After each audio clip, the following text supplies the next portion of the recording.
네, 김포문화원과 함께 온라인, 오프라인으로 즐기는 김포 역사문화기행 김포유람을 떠나보도록 하겠습니다. 오늘은 네 번째 시간입니다. 문수산성을 둘러보도록 하겠습니다. 저는 김포 역사문화연구소장 조민재입니다. 다시 불러주셔서 너무 영광이고요. 네, 오늘 함께하게 된 이영준 김포 청년입니다. 반갑습니다. 네, 안녕하세요. 네, 김포에 사는 김영도 청년이라고 하고요. 네, 불려져서 또 함께 하게 되어서 영광입니다. 네, 그럼 우리 문수산성 본격적으로 한번 들어가 볼까요? 네.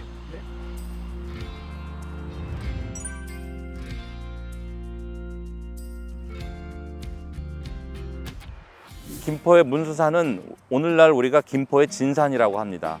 1914년 이전까지 오늘날 김포시의 영역은 김포하고 통진이었어요. 두 고을이었어요. 바로 이 문수산은 통진의 진산이라는 거죠.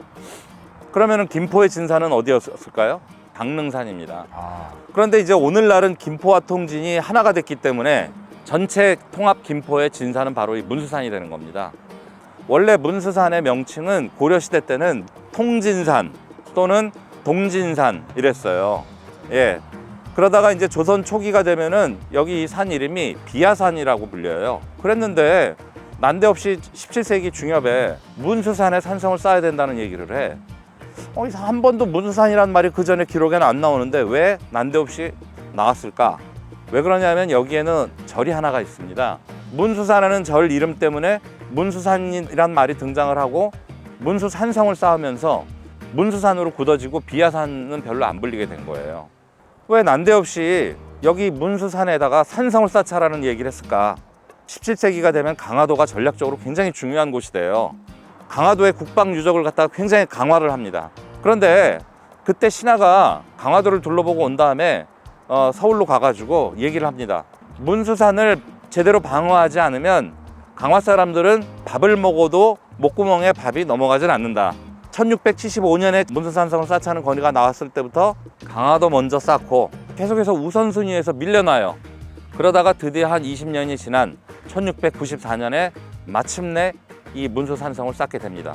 이 둘레가 이제 한 6km 정도가 되는데 남쪽에서 북쪽으로 여기가 주 능선이에요. 그런데 여기 이제 높이가 여기는 370m 이상이란 말이에요. 그러니까 양쪽에 가지 능선으로 성곽을 내려 쌓고 아래쪽으로 또 이렇게 성곽을 쌓은 거죠.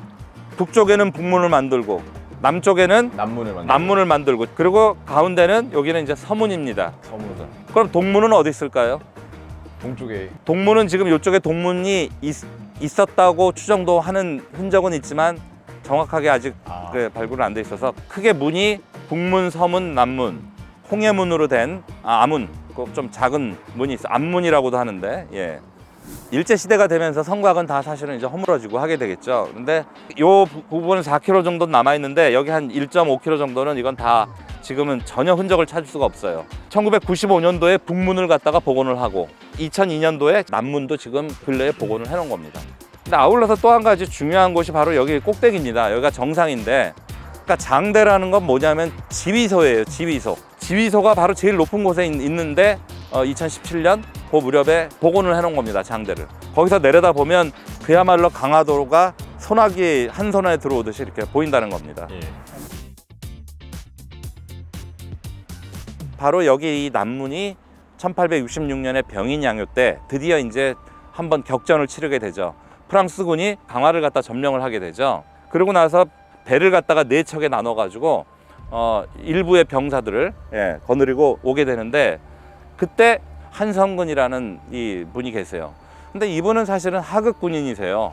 정확하게 1866년 9월 13일 날 초관으로 왔는데 닷새 뒤에 전투가 벌어지는 겁니다.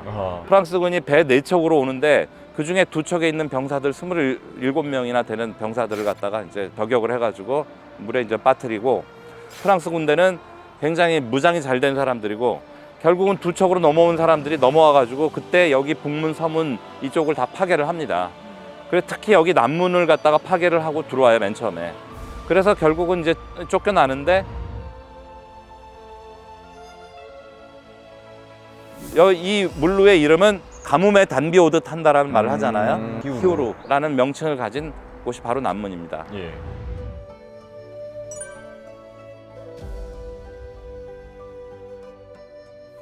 강화성의 이 서문 자리입니다. 예. 문수진이 있던 곳이에요. 원래 예전에 조선시대 때는 강화도를 건너가던 이 갑곶나루가 바로 여기입니다. 서문의 이름이 공해루예요. 그 공해루 문을 나오면은 바로 이 갑곶나루 선착장 석축로로 연결이 돼요. 문수산성은 1694년에 만들어졌는데 석축로는 언제 만들어졌냐 하면 조선 세종 때 1420년경에 당시 고위급 관리인 박신이라는 분이 통진의 귀양을 와가지고 13년 동안 귀양 생활을 하는데 굉장히 여기 백성들이 고생이 많아요. 나루를 건너다니게 하니까 본인의 사재를 털어가지고 1420년대에 만들어진 다리가 1690년대에 산성이 쌓이면서 중심 축과 연결이 되는 사적지가 됐다라는 것도 굉장히 의미 있는 일이겠죠. 그럼에도 불구하고 오늘날 이 석축로가 지금 부대 안에 있어서 들어가서 볼 수가 없어요. 그런 좀 아쉬움이 있습니다. 민물하고 바닷물이 만나는 지역이라 밀물이 들어올 때는 이 석축로가 보이질 않아요. 물이 빠져나가면 또 보입니다. 왜 여기가 갑곶이냐? 옛날에 몽고군이 건너갈 때 갑옷을 갖다가 겹쳐서 쌓아놓고 그러고 건너갔다. 실제로 그럴 리는 없겠지만 거기서 유래해서 갑곶나루 하는 겁니다.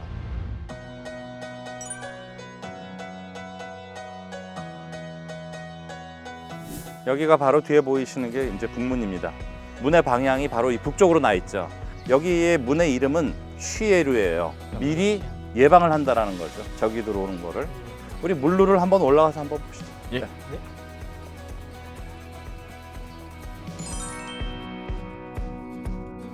와. 저쪽에 보이시면 저 뒤에 보이는 저 높은 산 하나가 보이는데 저 산은 지금 행정구역상 어디일까요? 이제 북한일 것 같은 느낌. 북한입니다. 저 뒤에 보이는 저 강물은 강물과 바닷물이 정확하게 만나는 지점입니다. 그래서 밀물이 들어갈 때 그 힘으로 배가 한강 마포강까지 들어가는 겁니다. 그 강물이 와가지고 하나는 이 연마 쪽으로 흘러 내려오고 하나는 저쪽으로 이제 이 예성강 쪽으로 갑니다. 그래서 그 갈라지는 데 있는 데가 바로 뭐다? 정자 이름이 연미정이에요. 연미정. 제비꼬리처럼 물길이 갈라진다 해가지고 제비연자에 꼬리미자를 써서 연미정이라는 정자가 바로 저기 있는 겁니다. 네. 질문이 있는데 네. 이 문수산에서 약간 통신의 역할을 했다고도 들었었거든요. 네. 혹시 어떤 건지 이 공부를 상당히 이렇게 아주 많이 하신 준비 분 많이 같아요. 했습니다. 그럼 우리나라의 전국에는 5대 봉수가 있습니다. 경상도에서 올라오는 봉수, 전라도에서 올라오는 봉수, 함경도, 평안도. 그래서 5대 봉수가 다 어디로 오냐면 서울에 있는 남산으로 모입니다. 김포 통진을 지나갔던 봉수는 어느 루트일까요? 남쪽에서 올라온 걸까요? 북쪽에서 올라온 걸까요? 남쪽에서 올라오는 봉수입니다. 그러니까 생각하고 있었는데. 우리가 이 문수산성을 복원하는 또 하나의 키로 예전에 봉수가 있던 그 터를 한번 꼭 복원을 해야 되겠다. 예. 그래서 봉수만 가지고도 우리가 굉장히 중요한 지역의 문화유산, 문화자산 콘텐츠를 만들 수 있다라고 할 수가 있습니다. 여러분, 우리가 제일 먼저 아까 갔던 곳이 바로 남문이죠. 오른쪽에 예. 보이는. 그다음에 저 끝쪽에 보면 조그맣게 누각이 보입니다. 취예루가. 가운데 이제 갑곶나루 선착장 서문 자리가 있었고, 이제 이렇게 디귿자로 형성이 돼 있죠. 예. 반대로 저 장대에서 이곳 강화도를 내려다 보면 이쪽이 훤하게 보이겠죠. 네. 조망 포인트를 좀 잡아보려고 전체를 볼 수 있는 곳을 골라가지고 이제 와봤습니다. 네. 이 더운 날씨에 우리 같이 다니느라 고생 많으셨는데 우리 오늘 어땠나요? 문수산성에 대한 거를 제가 정확하게 모르고 있던 거를 세세하게 알 수 있는 시간을 가지게 되어서 너무 좀 감사한 시간이었던 것 같습니다. 역사의 유물들을 보면 그 시대의 상황을 알 수가 있잖아요. 딱딱하게 책으로 역사를 공부하는 것보단 이렇게 실제로 와서 어떻게 그 역사가 만들어졌는지에 대해 너무나 뜻깊은 시간이었던 것 같고, 혹시 한 번 더 불러주신다면